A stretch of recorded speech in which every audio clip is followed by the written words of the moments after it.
Right, so the middle one is kind of your before, using that yellow line, as we said there, where you sort of swung back, head started swaying and going that way.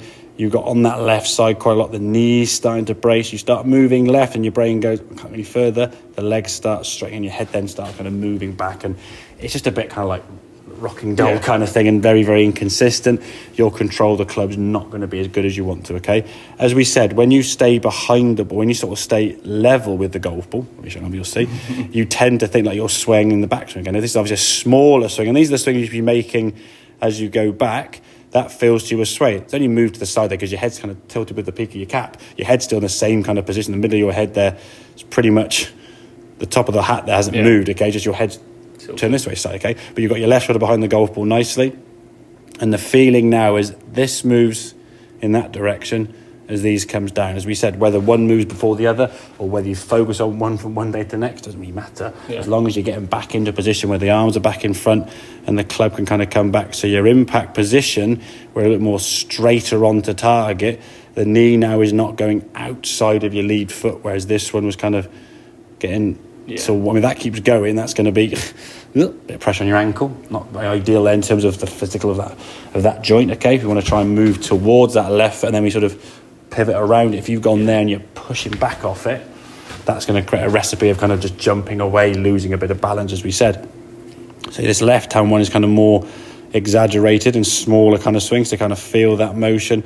This now kind of looks connected and moving in the same direction as each other, whereas this one kind of looks a bit head and body kind of, one's going one way, arms going the other way. Just a bit inconsistent for me looking at that movement. Now you practice then when you're on the range, hit some shots here where you swing the top of the backswing. Again, that's a really good top of the backswing. It feels to you a sway. There's no sway in that backswing at all. Now we just feel the arms drop as the hips slide, okay? So the left knee's now not going beyond that left foot. Arms dropping and back into impact now.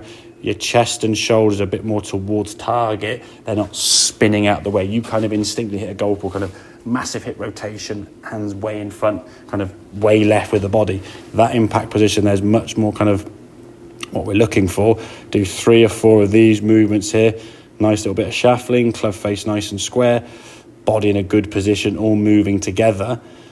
Do 3 or 4 of those swings, then you step to the golf ball. You might just think, okay, I'm going to just sway a little bit, or the feeling of sway.